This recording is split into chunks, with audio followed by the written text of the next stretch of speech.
But climate is just one way that this budget screws over young people. It's now crystal clear that this government has no plan for their future.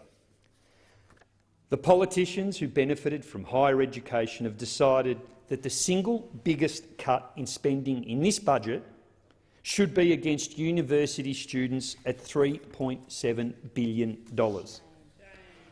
And many of the same politicians who were lucky enough to buy properties when housing was affordable have decided they'd rather continue to enrich themselves and their mates with tax breaks for their property investments instead of abolishing negative gearing and the capital gains tax discount, which is critical if we're going to make inroads on making housing more affordable for young people.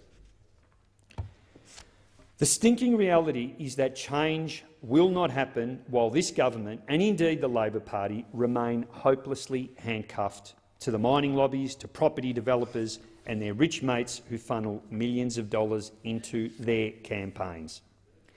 Over the past 5 years, for example, mining companies have donated $1.3 million to the Labor Party and $5 million to the Liberal and National parties.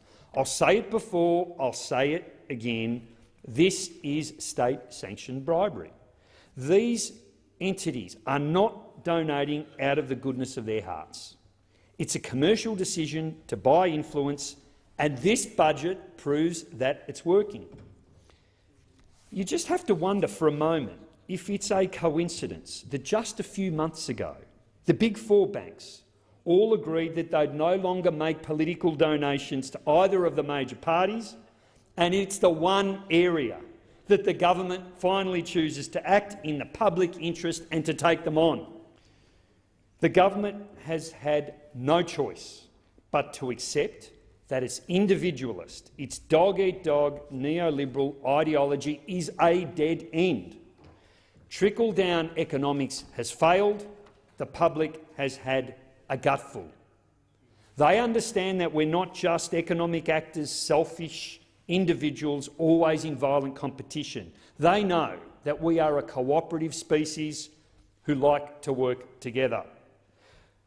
The community understands that taxes are the force that allows us to pool our resources and create a better society for everyone. Both here and around the world, people will no longer stand by and allow governments to continue flogging off public assets. They're sick of governments acting in the interests of corporations and not the community.